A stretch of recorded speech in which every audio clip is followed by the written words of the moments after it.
약속하고 오더니. 아멘.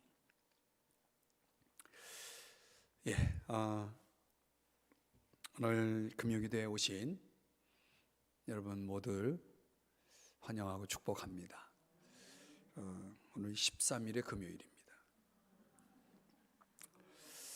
네. 웃긴 얘기인가요? 오늘 본문을 보면은 욥기 전체 속에서 어떻게 보면 가장 감동적인 장면을 보여주는 욥의 친구들의 이야기가 등장합니다. 11절 말씀에 보면 그때의 욥의 친구 세 사람이 이르렀다. 뭐 때문에 욥의 친구 세 사람이 왔느냐 보니까 욥을 위문하고 위로하려 하여 서로 약속하고 오더니. 아마 그 세 친구들이 사는 지역은 우리 11절에서 말씀하는 것처럼 대만 사람, 수아 사람, 나아마 사람이니까 지역이 여기저기 흩어져 있었던 것 같아요. 그래서 이제 친구들이 방문을 한 겁니다. 욥을 찾아온 거죠. 욥을 찾아온 목적은 위로하기 위해서다, 이렇게 말씀을 합니다. 그러니까 위로하다, 이 히브리어 나함이라고 하는 이 단어, 뭐 여러 가지 의미로 해석이 되는데 그 뜻에 이 본문의 뜻에 합당한 것은 뭐 동정하다, 여기에 좀 초점을 맞출 수 있을 것 같아요. 그래서 우리가 뭐 위로한다라는 말, 어려운 말이 아니고 해석이 필요한 말도 아닙니다. 위로하기 위해서 온 겁니다. 이제 학자들이 볼 때에는 욥이 우리가 앞서 살펴본 2장 10절까지의 그 사건 속에서 욥에게 일어났던 여러 가지 사건들, 고통스러운 그런 사건들이 친구들이 도착한 그 시점과 어느 정도의 시간 간격이 있었을 것이라고 보고 있습니다. 아마 여러 달 시간이 지난 후에 친구들이 소식이 어떻게 전해져서 이제 온 겁니다. 오늘날처럼 뭐 핸드폰이 있고 또는 이메일을 보내서 또는 어떤 편지라는 우편 수단이 있어서 서로의 소식을 전해 듣는 그런 시대가 아니다 보니까, 족장 시대거든요. 그런 차원에서 보면은 분명히 뭐 여행하는 사람들을 통해서든 뭐 어떤 형태로든 시간이 많이 흘러서 친구인 욥이 굉장히 고통스러운 일을 겪고 있다라는 그런 소식이 친구들에게 전해졌고, 또 친구들끼리도 그런 소식을 또 주고받았다 하니 아마 그런 시간까지 다 따지면 여러 달이 지났을 것으로 보고 있습니다. 근데 시간도 흘렀고 또 거리도 있다 보니까 욥이 도대체 정확하게 어떤 상황 속에 있는지에 대한 그 욥의 상황에 대한 사태 파악은 제대로 되어 있지 않았던 것 같아요. 그러니까 우리가 어떤 사람의 소식에 대해서 정확한 뭐 데이터가 있는 것도 아니고 정보가 있는 것도 아닌 상황에서 그냥 소문에 의해서 들은 어떤 내용들이 우리에게도 있을 수 있잖아요. 이제 그런 거죠. 이제 욥이 어떤 상황에 있는지를 욥을 직접 만나서 보니까 참 기가 막힌 거죠. 그러니까 친구들이 자기 친구 욥을 봤을 때 거의 알아보지 못했으니까 굉장히 그 상황이 안 좋아진 것을 이제 친구들이 확인을 한 겁니다. 그래서 제 친구들의 반응은 거의 이사야 선지자가 고난받는 여호와의 종에 대한 예언을 하게 되는데, 그 여호와의 종, 고난받는 여호와의 종에 대한 묘사와 굉장히 유사한 그런 상황을 우리가 생각해 볼 수 있습니다. 제가 좀 현대어 성경으로 이사야 53장 고난받는 종에 대한 묘사를 한번 들여다보고 싶은데요. 그의 모양은 아름답지도 않고 장엄한 것도 없었다. 도대체 우리가 부러워하고 매력을 느낄 만한 것이 그에게 하나도 없었다. 지금 고난받는 종인 메시아 예수 그리스도를 얘기하는 겁니다. 3절 보면은 모든 사람이 그를 깔보고 피하였다. 그는 중병에 걸려 온갖 고통에 시달리는 사람이었기 때문이다. 우리가 그를 모두 그를 미워하며 깊이 하였다. 우리는 더 이상 그를 사람으로 여기지도 않았다. 현대어 성경으로 여러분들에게 소개했는데 아마 사람들이 생각할 때 욥을 그렇게 보지 않았을까 이렇게 보는 겁니다. 자, 그런데요 4장서부터 이제 우리가 본격적으로 이제 욥기를 살펴볼 때 4장서부터 37장까지는 좀 종합적인 차원에서 말씀을 들여다보려고 하는데 분명 우리가 앞에서 사탄이 욥의 아내를 통해서 욥을 시험했잖아요. 2장 1절에서 10절에 나와 있는 내용이죠. 근데 지금은 이제 욥의 세 친구가 등장을 합니다. 근데 이렇게 보면요 사탄이 욥의 아내를 통해서 욥을 시험했을 뿐만 아니라 전체적인 욥기 전체적인 내용 속에서 보면 욥의 친구들을 또 사용합니다. 그러니까 사탄은 어느 누구를 가리지 않고 자기의 목적을 이루기 위해서는 누구라도 사용할 수 있다는 거죠. 예컨대 신약 성경에 보면 사탄이 누구를 이용해서 예수님을 십자가에 못 박게 합니까? 유다, 가롯 유다를 사용하죠. 또 베드로의 부인 3번이나 예수님을 부인하는 것들을 보세요. 베드로를 통해서도 십자가에 못 박히는 고난 받아야 될 예수님의 그 구속 사역을 방해하는 일을 베드로도 하잖아요. 그래서 예수님께서 사탄아 내 뒤로 물러가라 이렇게 책망하시기까지 했단 말이죠. 또 초대교회를 보면 깊이 헌신되어 정말 교회에서 그 이름이 알려질 만큼 굉장히 헌신된 한 부부 아나니아와 삽비라와 같은 부부를 또 사탄이 이용해서 교회를 위험에 빠뜨릴 그런 시험을 하는 것을 볼 수가 있습니다. 사탄의 목표는 오늘 이 욥기에서 보면은 어떻든 욥이 하나님을 저주하게 만드는 겁니다.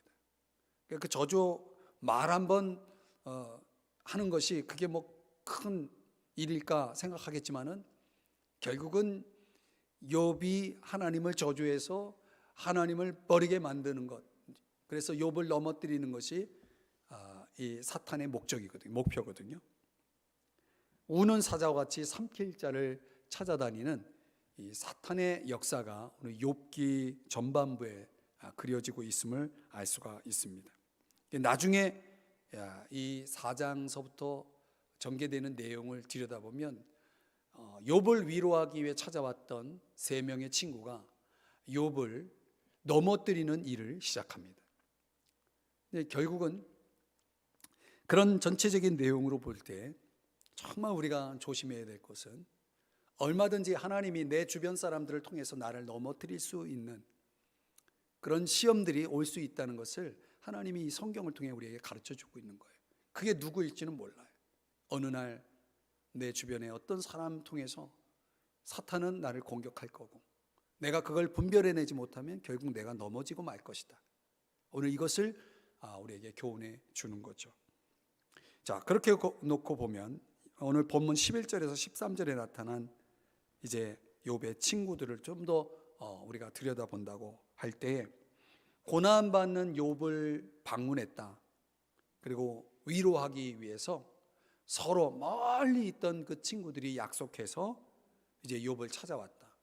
요것만 보면은 뒤에 앞으로 전개될 내용 생각하지 말고 여기까지만 보면은 이 친구들은 정말 욥에게 고마운 친구죠. 그렇죠? 누군가 만약 내가 어떤 어려움을 겪을 때 나를 찾아와 준다면 그 찾아온 사람에 대한 그 마음은 어떠하겠습니까? 굉장히 고마운 거죠. 굉장히 귀한 친구들이에요.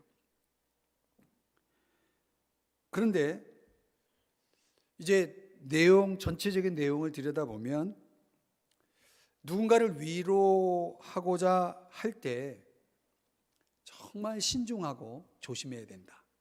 정말 신중하고 조심해야 된다. 이걸 말씀드리고 싶어요.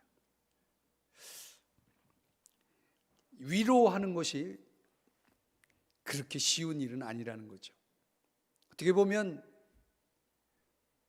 위로는커녕 더 큰 상처를 주는 경우가 종종 우리의 삶 속에는 일어납니다.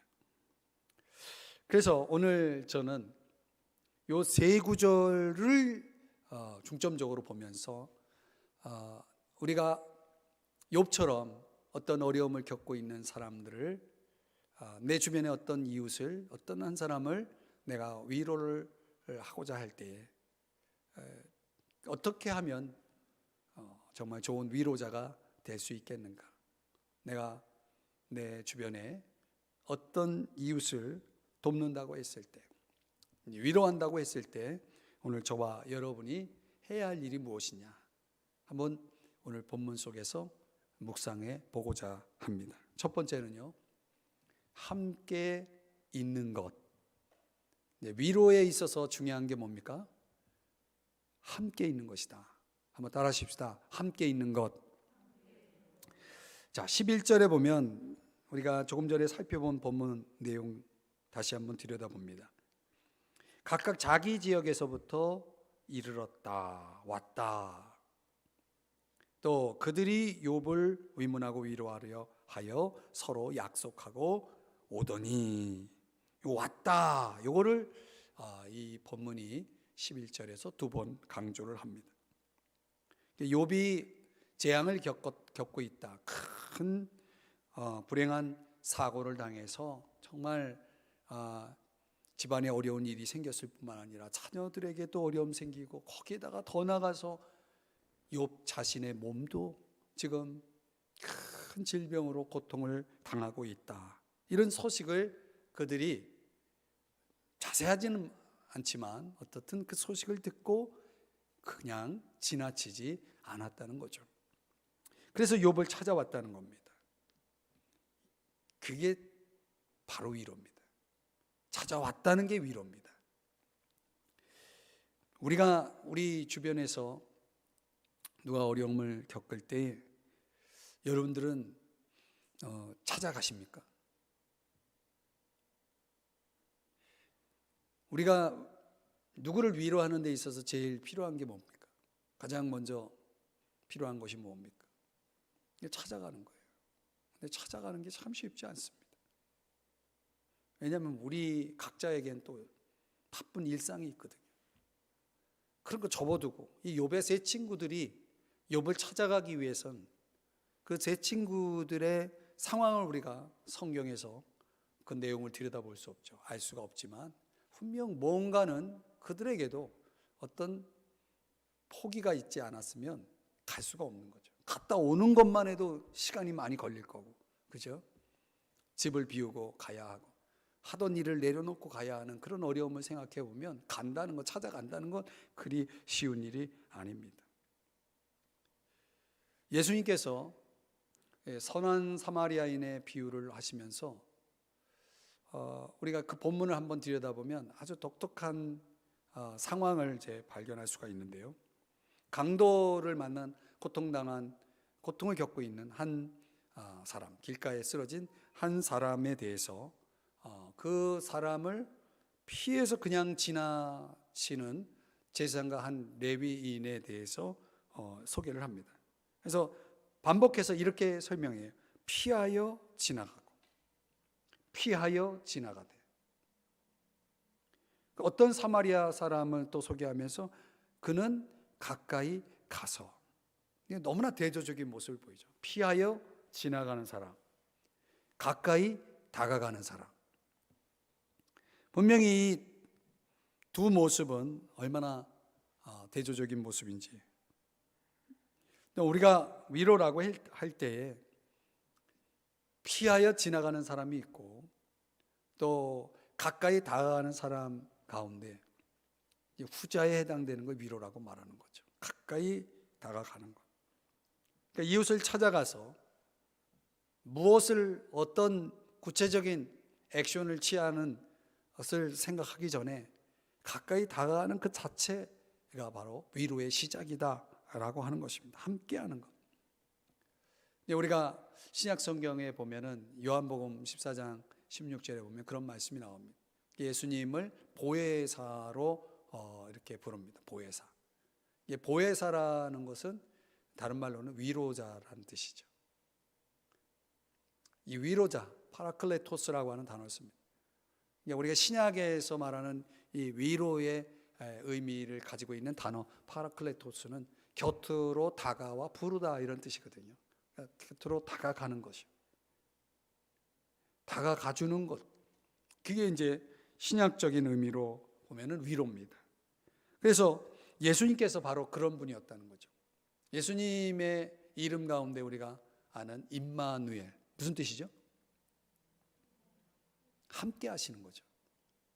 말씀이 육신이 되어서 인간의 몸을 입고 우리 가운데 거하십니다. 요한복음 1장 14절에 말씀하는 것처럼 그분이 우리와 함께 하셨다. 왜 함께 하셨느냐는 거죠. 우리를 위로하시는 거죠. 고난받는 인간의 삶의 그 중심 한복판에 함께 하셔서 진정 우리를 위로해 주신 예수님. 그래서 이 복음서를 읽어보면 이런 표현들이 굉장히 많습니다. 그래서 어떤 책에 보니까 함께 있어주는 것의 의미를 이런 설명을 하더라고요. 우리가 뭔가 함께 있다라고 하는 것들이 내가 누구를 위로하기 위해서 함께 한다는 것이요, 내가 그 위로의 대상자보다 더 낫고 더 나은 사람이고 더 강한 사람이라는 그런 자세가 아니라, 함께 있는다는 것은 약함의 섬깁니다. 약함의 섬깁니다. 이렇게 설명하면서 좀 더 구체적으로 그 책에서 설명하는 내용을 보니까 그냥 위로가 필요한 그 사람과 동일한 위치에서 그 사람이 연약하기 때문에 내가 위로하는 게 아니라 나도 연약한 위치에서 같은 연약함을 가지고 있는 입장에서 위로하는 것이 진짜 위로다, 이렇게 설명하더라고요. 저는 굉장히 그 책의 내용이 저에게 와닿았습니다. 이제 보통 우리가 누군가를 위로한다고 하면 나는 당신보다 좀 더 강한 내가 당신을 대신해 줄 것 같은 그런 자세, 그런 태도를, 그런 마음을 가지고, 그런 생각을 가지고 접근할 때가 많죠. 근데 그건 진정 위로가 아니다라고 하는 것이죠. 기꺼이 내가 상대방이 당하는 고통을 내가 겪고 같이 함께 겪는 것, 그런 위로. 그래서 서로 함께 고통을 당하는 자로서의 모습이, 그게 바로 위로다, 이렇게 설명을 하고 있습니다. 저는 우리의 삶 속에서 우리가 이런 위로를 얼마나 경험하고 있고 또 그런 위로를 얼마나 나누고 살아가고 있는지 한번 돌아봤으면 좋겠습니다. 우리가 어떤 차원에서 보면 함께 한다는 것만큼 우리에게 큰 힘이 되는 것은 없다라는 것을 참 경험할 때가 종종 있는 것 같아요. 왜냐하면 내가 정말 힘들 때는 내 곁에 함께하는 사람이 별로 없는 경우가 많거든요. 그래서 저는 오늘 이 욥의 친구들의 모습이 참 내가 욥의 입장이라면 굉장히 참 고마웠겠다. 가깝지도 않은 그 먼 거리에서 어떻게 나를 찾아왔냐, 이런 생각을 할 때 굉장히 참 위로가 되었을 것이다, 이렇게 보는 것입니다. 우리 예수님께서 보여주신 모습처럼 오늘 저와 여러분이 여러분의 주변에 어떤 이웃을 여러분이 만약에 보고 있다면, 그리고 그에게 어떤 어려움이 있다는 사실을 여러분이 알고 있다면, 여러분 오늘 이 말씀을 한번 적용해 보시죠. 찾아가 함께 있는 시간, 오늘 그것이 여러분이 할 수 있는 최고의 위로라는 것을 여러분들이 기억했으면 좋겠습니다. 두 번째는요, 함께 슬퍼하는 것이다. 함께 슬퍼하는 것이다. 12절의 말씀에 보면요, 눈을 들어 멀리 보매 그가 욥인 줄 알기 어렵게 되었으므로. 제가 조금 전에 설명을 드렸죠. 그들이 일제히 소리질러 울며 각각 자기의 겉옷을 찢고 하늘 향하여 티끌을 날려 자기 머리에 뿌리고, 이렇게 설명합니다. 이 친구들의 태도를 보면은 굉장히 전통적인 모습, 슬픔을 표현하는 전통적인 모습을 알 수가 있습니다. 큰 소리로 울기 시작을 하죠. 그리고 옷을 찢고 머리에 재를 뒤집어 쓰는 이런 모습은 고대 그 당시에는 내가 슬픔 속에 있다라고 하는 걸 표현하는 방식이었다는 겁니다. 같이 욥의 아픔을 함께 느끼면서 슬퍼했다는 것입니다. 오늘날로 말하면 이런 걸 우리는 공감이라는 단어로 설명할 수 있을 것 같아요. 공감. 참된 위로의 특징은 뭐냐? 이 공감이 있다는 거죠. 이 공감이라는 단어 자체가 감정적인 그런 차원의 단어 아닙니까? 이 감정적으로 서로 교감이 이루어지면 우리가 그것을 공감이라고 보통 말을 하죠. 제가 이제 이 전도 현장에서의 이야기들을 이렇게 나눌 경우가 많이 있는데, 이제 그런 전도 현장에서 일어나는 그 전도자들의 공통적인 간증이 있는데, 그 간증이 뭐냐면 결국은 전도의 열매를 맺을 때 그 전도의 열매를 맺는 그 이유가 뭐냐면, 그것은 상대방을 복음으로 또 잘 변증하면서 상대방을 이해시키고 어떤 강력한 그런 설득력을 가지고 상대방을 압도해서 내가 한 영혼을 얻었다, 이런 차원의 고백이 아니고 내가 그가 겪고 있는 또는 그가 처해 있는 그런 상황, 그런 환경, 그런 마음, 그런 생각을 공감해 줌으로 인해서 나에게 하나님께서 귀한 영혼의 열매를 주셨다라는 그런 고백, 그런 공통적인 고백들을 많이 듣게 됩니다. 그러니까 우리가 믿는 자로서 또 믿지 않는 사람들에게 감동을 줄 때는 성경의 정확한 지식을 알려주는 그런 아주 설득력 있는 변증이 상대방으로 하여금 주님 앞에 돌아오게 하는 그런 열쇠로 작용하기보다는 오히려 그런 감정적인 교감 속에서 상대방의 마음이 열리고 움직이고 주님 앞에 돌아오는 경우가 많다. 그러니까 저는 이것이 전도 현장에만 있는 것이 아니라 우리의 일상 속에서 사람을 얻을 때 벌어지는 그런 경우라고 저는 또 봅니다. 그래서 오늘 이 욥의 친구들이 와서 그들이 한 행동들은 바로 위로자들이 해야 할 아주 중요한 요소다. 상대방의 슬픔을 함께 이렇게 공감하면서 같이 함께 슬퍼할 수 있는 그런 모습들이 굉장히 중요하다는 거죠. 우리 인간을 지정의적 인격적 존재라고 보통 얘기하잖아요. 근데 그 지정의 중에 가장 민감한 부분이 뭡니까? 정이죠, 정. 감정이죠, 감정. 우리 인간들에게 있어서 가장 빨리 작용하는 것이 이제 감정적인 부분 요소가 있는데, 상대방의 감정을 읽을 수 있어야 우리가 사람들과 더불어 살아가는 데 있어서 상당히 유익하죠. 도움이 되죠.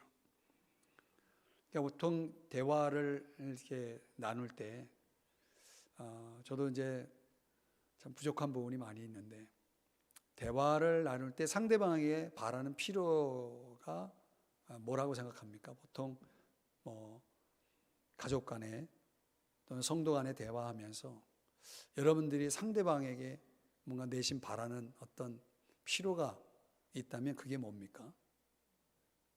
저는 여러 가지가 있겠지만 그중에 가장 큰 것이 나를 좀 이해해 주기를 바라는 마음, 저는 이게 크다라고 보거든요. 그러니까 우리가 가족 간에 대화를 나눌 때나 또 성도 간에 또는 친구 간에 그러니까 서로가 대화를 하다가 대화가 안 된다라고 할 때는 언제입니까? 보통 대화가 안 될 때가 언제입니까? 나를 이해를 해주지 않을 때 대화가 안 되는 거죠. 그렇죠? 갑자기 회개하는 마음이 생기는데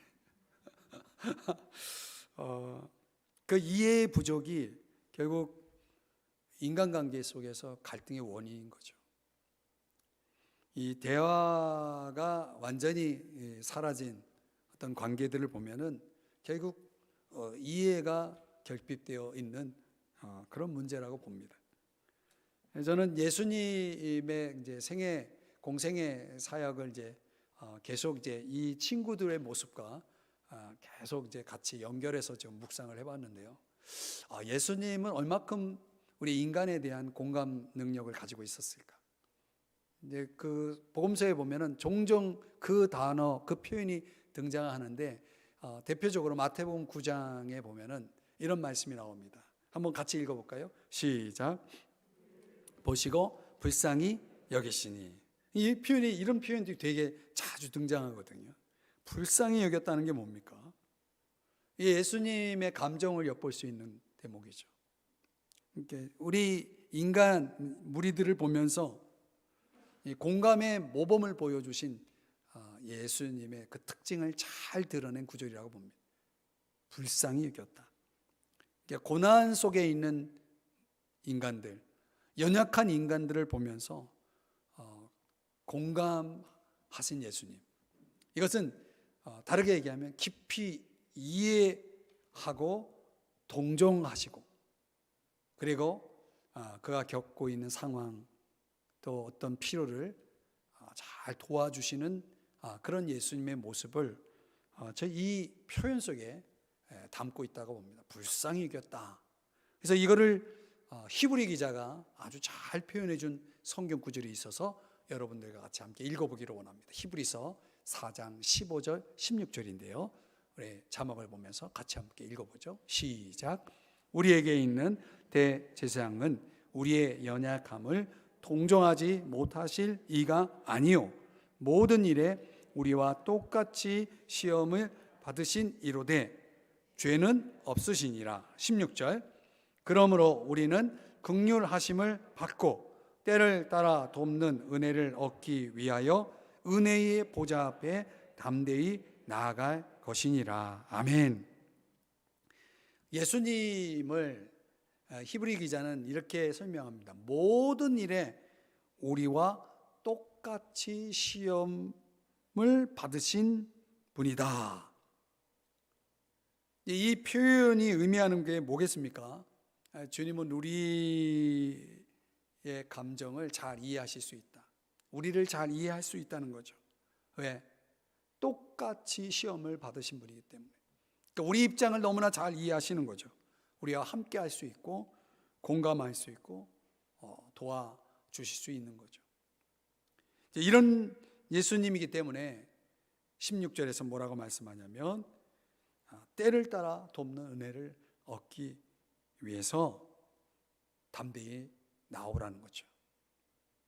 그 앞에 긍휼하심이라는 것은 아까 예수님께 불쌍히 여기셨다라는 그런 표현 아니겠습니까? 그 주님의 공감, 이해, 그 도움을 우리가 날마다 경험하면서 살고 있는 거죠. 그렇다면 저와 여러분은 주님이 보여주신 그 공감, 이해, 또 도움, 우리가 경험한 그것을 가지고 우리도 우리의 이웃들을 향해서 그런 공감, 이해, 도움의 손길을 뻗을 수 있어야 하지 않겠습니까?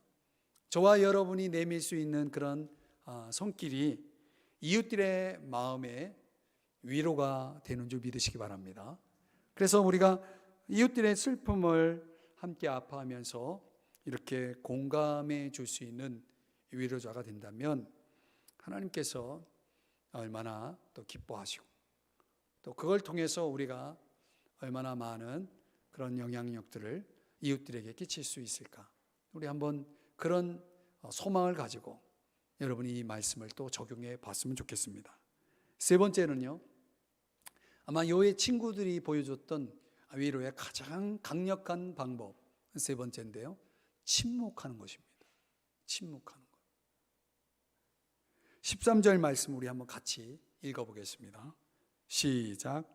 밤낮 7일 동안 그와 함께 땅에 앉았으나 욥의 고통이 심함을 보므로 그에게 한마디도 말하는 자가 없었더라. 아멘.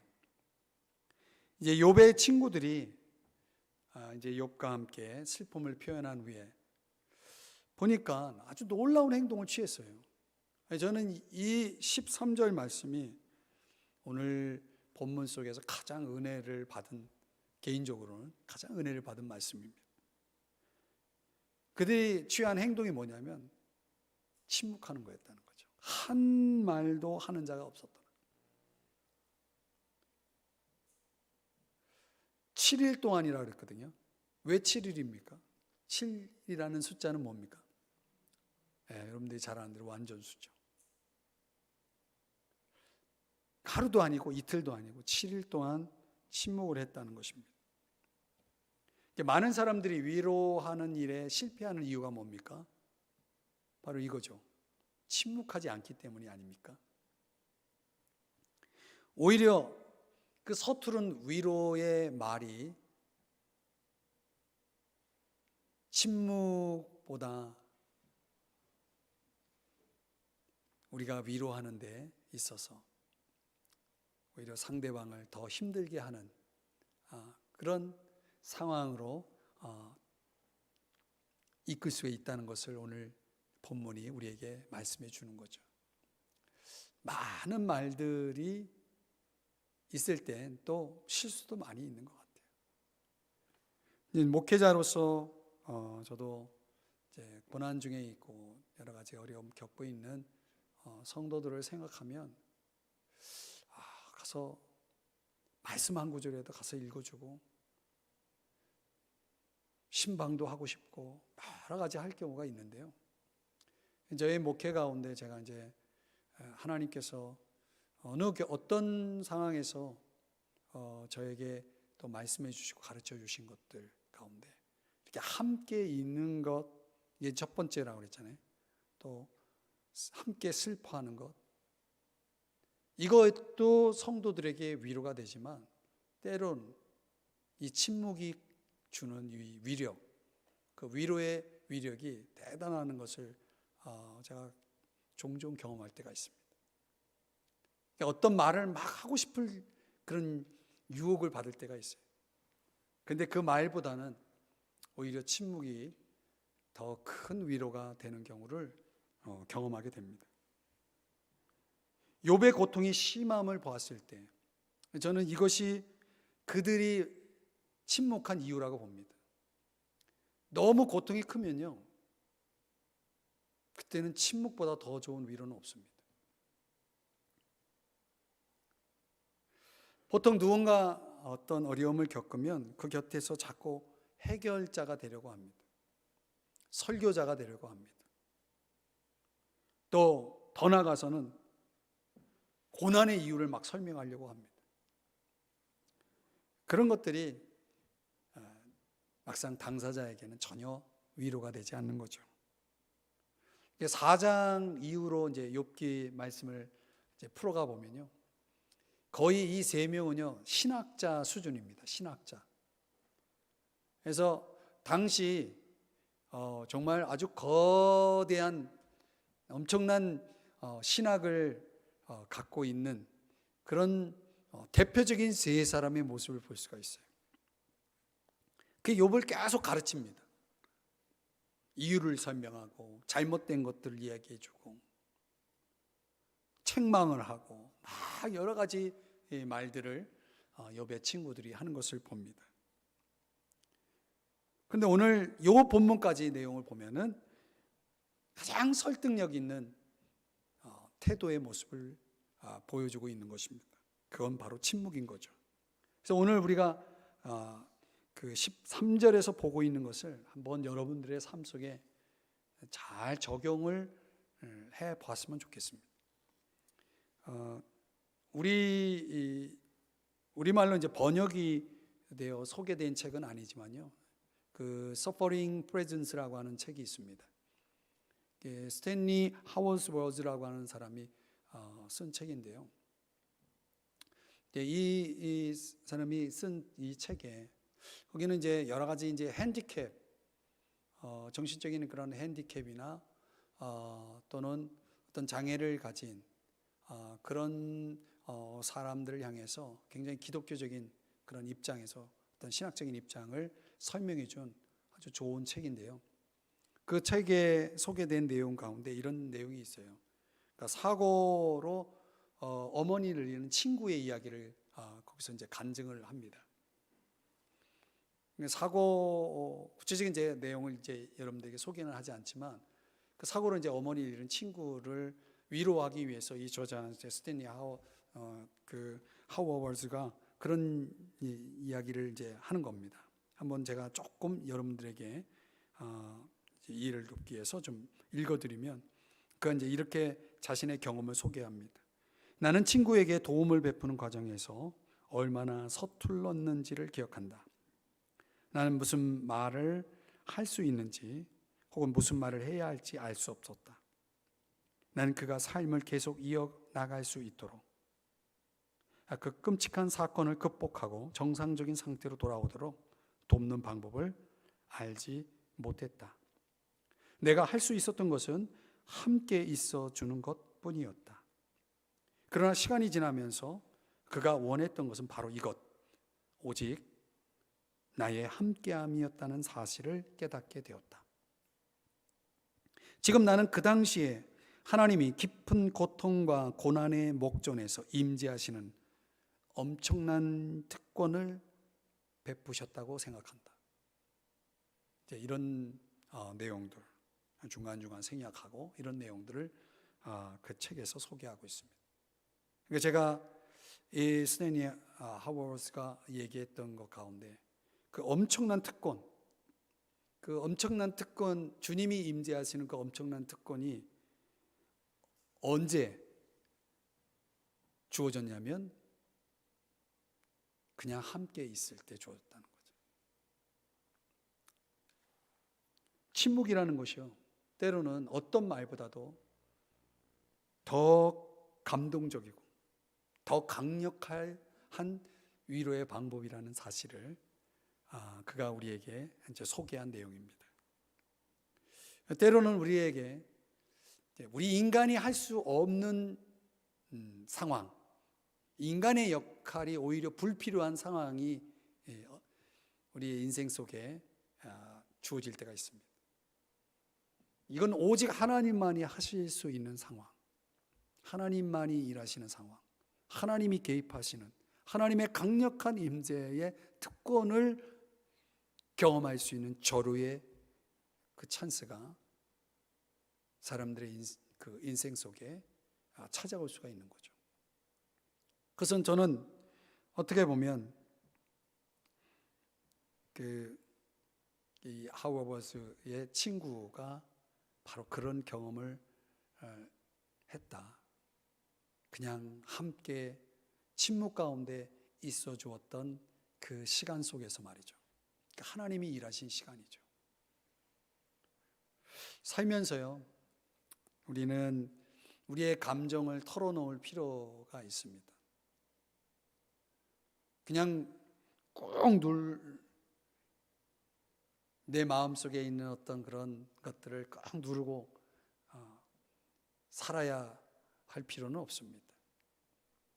저도 목회하면서 정말 답답하고 힘들면 누군가에게 털어놓고 싶을 때가 많은데 저는 좀 성격적으로 꾹 누르는 스타일입니다.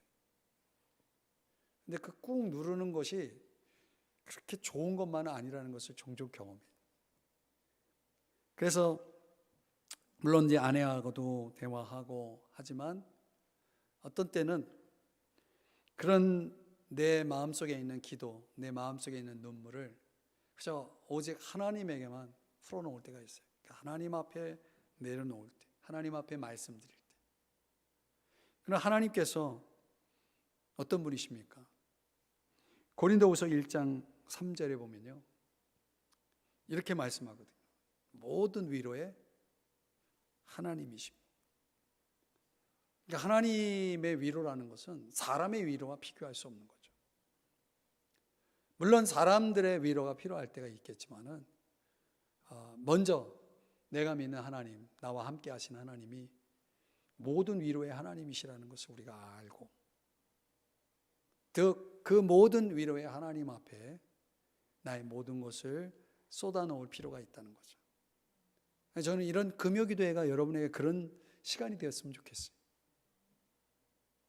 아멘. 여러분의 마음속에 있는 것들을 다 털어놓을 수 있는 그런 것들을 이런 금요기도회만큼 좋은 시간이 어디 있겠습니까? 그냥 참는 것이 반드시 좋은 것만은 아니다. 뭔가 내 속에 있는 것들을 내어놓을 수 있는 그런 시간이 우리에게 필요하다면 우리에겐 이런 시간이 가장 좋은 시간이다라고 저는 봅니다.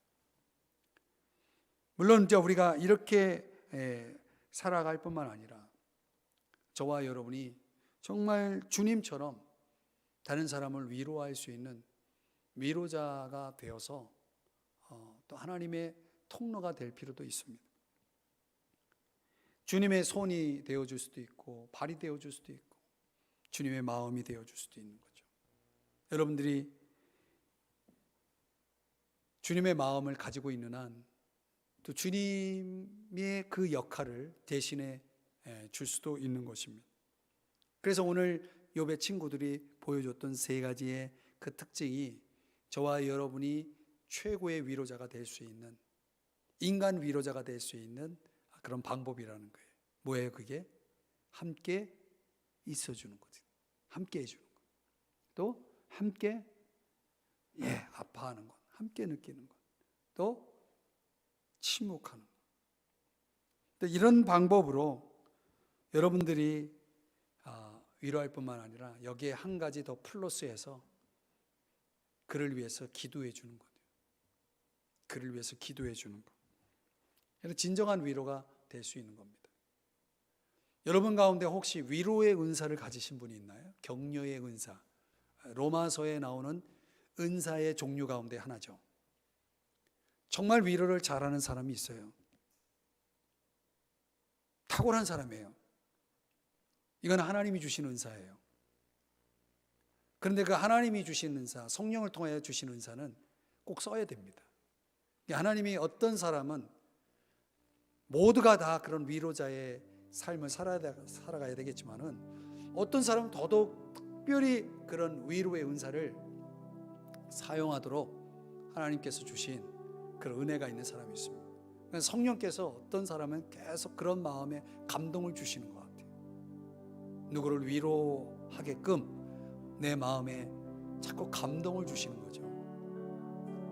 어떤 때는 그런 것들이 계속 부담되고 정말 피하여 지나가고 싶은 그런 생각도 들 수가 있겠지만은 주님을 닮아가면 갈수록 우리가 이제 그런 것 속에서 이제 순종하는 모습이 필요하겠죠. 순종하는 것. 주님이 내 속에 주신 그 감동. 제가 아는 어떤 사람은 그런 감동을 그냥 지우지 않더라고요. 그 감동이 오면 찾아가서 어떤 위로를 하고 그런 모습을 이제 보거든요. 저는 이제 제 개인적으로 저분은 위로의 은사가 있는 분이구나 그런 생각을 하게 되죠. 뭐 위로의 은사가 없다고 해서 우리가 위로를 못하는 건 아니에요. 우리가 순종할 수만 있다면 하나님께서 여러분이 그런 것들을 얼마든지 실천할 수 있다. 그래서 고린도후서 1장 4절에도 그런 말씀이 나오거든요. 우리의 모든 환난 중에서 우리를 위로하사 우리로 하여금 하나님께 받는 위로로서 모든 환난 중에 있는 자들을 능히 위로하게 하시는 이시로다. 이렇게 말씀을 하죠. 그래서 오늘 제가 제일 많이 사용한 단어가 위로라는 단어인데요. 여러분들 혹 어떤 위로가 필요하신 분이 있다면 먼저 오늘 이 시간 주님의 위로를 받았으면 좋겠고요. 또 오늘 하나님의 말씀을 통해서 위로를 받았으면 좋겠고 또 여러분들의 일상 속에서 하나님이 주시는 어떤 감동이 있다면 그 감동을 지우지 마시고 피하지 마시고 순종하셔서 또 쓰임을 받을 수 있다면 정말 이 놀라운 역사들이 일어날 겁니다. 네, 우리의 평생 과제일 수도 있고 어떤 사람에게는 주님을 따르는 순종일 수도 있고요. 자, 우리 이 시간에 저와 여러분 함께 기도하는 시간 가지면서 자, 우리 모두가 주님처럼 위로하는 인생 될 수 있기를 주님의 이름으로 축복합니다. 제가 잠깐 기도하겠습니다. 주님,